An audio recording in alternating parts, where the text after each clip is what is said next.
So guys yup আজকে আমাদের নতুন ব্লগে আপনাদের সবাইকে স্বাগতম। তো আজকে আমার একটু বেরোতে লেট হয়ে গিয়েছে বাড়ি থেকে, কিন্তু মানে অতটাও লেট হয়নি। শীতের বেলা যেহেতু অল্প সময় আলো থাকে, আর লেট হয়ে গেলেও মানে অন্ধকার হয়ে যায়, তখন আর দেখানোর মতো কিছুই থাকে না। সো আজকে একটু লেটই হয়ে গেছে, কারণ হচ্ছে আজকে আপনারা সবাই জানেন আজকে হচ্ছে 31শে ডিসেম্বর। আর কিছু সময় পর বা রাতের বেলা সবাই 31st নাইট পালন করবে।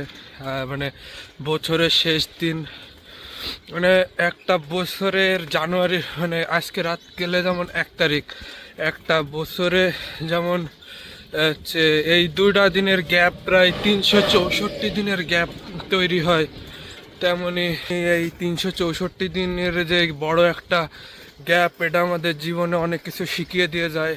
মানে কোনো বছর কারোর জন্য লাইফ চেঞ্জিং একটা বছর হয়, আবার কারোর জন্য একটা worst year of the year মানে লাইফ হয় আর কি।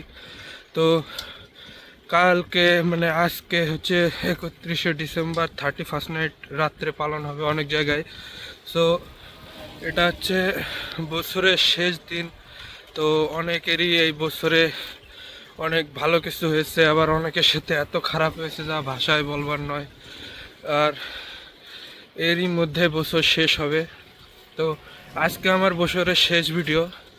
আমার সাথেই যে বছরে খুব বেশি ভালো কিছু হয়েছে তাই না, এই বছর আমারও অনেক কিছু শিখিয়ে দিয়ে গিয়েছে। অনেক স্ট্রাগলের ভিতর দিয়ে গিয়েছি, বা অনেক লাইফ প্যারার ভিতর দিয়ে গিয়েছে, এটাই বছর শিখিয়েছে আমাদের। কিন্তু হাল ছাড়লে চলবে না। এই বছর হাল ছাড়ার বছর নয়, আর হয়তো কয়েক ঘন্টা পরে আমরা 2026 সালে পা দেবো। আর হচ্ছে কি, এই আজকের দিনেই মানে একটা উৎসব মুখরও দিন, আবার অনেকের জন্য দুঃখের দিন, কারণ যে অনেকের দেখা যাচ্ছে ঘোরার জন্য সঙ্গী নেই। যেমন আমারই তো মানে আজকে 31শে ডিসেম্বর, আজকে হয়তো নিউ ইয়ার, কালকে অনেকের সাথে বারবিকিউ পার্টি অ্যারেঞ্জ করা হয়েছে, আবার অনেকে অনেকে পিকনিক টিকনিক করতেছে, ঘুরতে যাচ্ছে, আজকে বছরের শেষ দিন এভাবে পালন করতেছে। কিন্তু আমার এই জায়গায় পালনের কিছুই নাই, কারণ যে মানে এক প্রকার লোনলি। সো এটা হচ্ছে বছরের শেষ, আর কি বলবো। তো এসব কিছু পিছনে ফেলায় বেরোয় গেছি আমি বাড়ি থেকে। দেখা যাক কোথাও যাওয়া যায় নাকি। আজকে আসলে রাস্তাটা দেখে হয়তো বুঝতেই পারতেছেন, আজকে আমরা ওই ভিতরের রাস্তাতে যাই নাই। আজকে হচ্ছে আমাদের গ্রামের যে মেইন রোড, সেই রোড দিয়েই আমরা যাতায়াত করতেছি। সো দেখা যাক। আর এই রোডে বলা বাহুল্য, এই রোডে হচ্ছে যে সোজা আমার বাড়ি, তার থেকে 10 টাকা দূরে হচ্ছে আমার মামা বাড়ি। মানে আমার মামা বাড়ি আর আমার বাড়ি হচ্ছে পাশাপাশি। যে অনেকে শীতকালীন ছুটিতে নানা বাড়ি বা দাদা বাড়ি বেড়াতে যায়, আমার আসলে দুই জায়গায় একসাথে। তো বেড়াতে যাওয়ার ওরকম একটা বিষয় দাঁড়ায় না, ঠিক আছে। আর হচ্ছে দেখা যাক সামনে কি হয়। হচ্ছে গত 2-4 দিন ধরে প্রচণ্ড শীত, কিন্তু এই 2 দিন মানে আগামীকাল আর আজকে মিলে হালকা একটু সূর্যের দেখা পাওয়া গিয়েছে। মানে সূর্যের দেখা বলতে রোদ উঠেছে, আর এই রোদ রোদ উঠায় আসলে শীতকালীন এই শৈত্যপ্রবাহের ভিতরে একটা বড় বিষয়। তো রোদ উঠেছে, আর আজকে আমার কাছে একটু তুলনামূলক শীত কম অনুভব হচ্ছে। তাতে হচ্ছে কুয়াশার পরিমাণও আজকে অনেক কম, আর মানে সূর্যের আলোটা একটু বেশি ব্রাইট করতেছে। তো হয়তো আজকে আপনাদের কিছু তো দেখানোর মতোই নাই আসলে রাস্তায় চলতে পথে। কিন্তু যদি আমার কিছু ভালো লাগে সেটা আপনাদের দেখানো বা উপস্থাপন করার চেষ্টা করব। সো সাথেই থাকবেন। এইখানের যে রাস্তাটা, এই রাস্তাটা আপনারা দেখতে পাচ্তেছেন, এই রাস্তাটা হচ্ছে খুবই একটা সুন্দর রাস্তা। আমি আসলে ফোনের ক্যামেরায় এইভাবে তুলে ধরতে পারতেছি কিনা আমি আপনাদের বলতে পারবো না।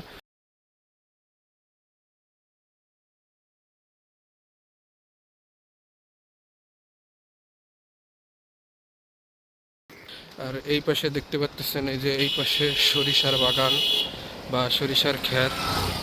আর এই পাশে দেখতে পাচ্ছেন এই যে কুয়াশা বা কুয়াশার পরিমাণটা আগের দিনের চেয়ে অনেক কম।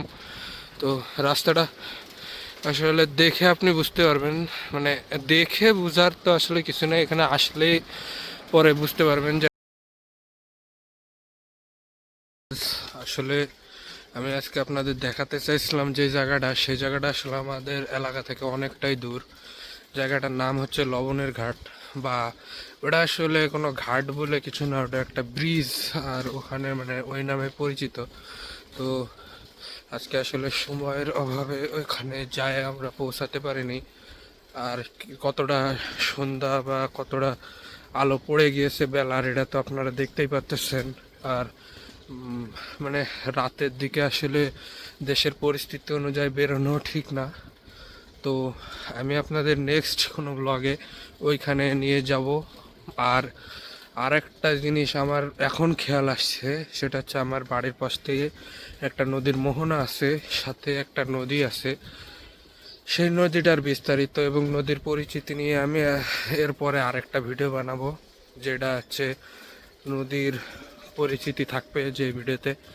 আর সাথে আমার কলেজের পরিচিতিও থাকবে, যে আমি কোন কলেজে পড়ি, কলেজটা দেখতে কেমন ইত্যাদি।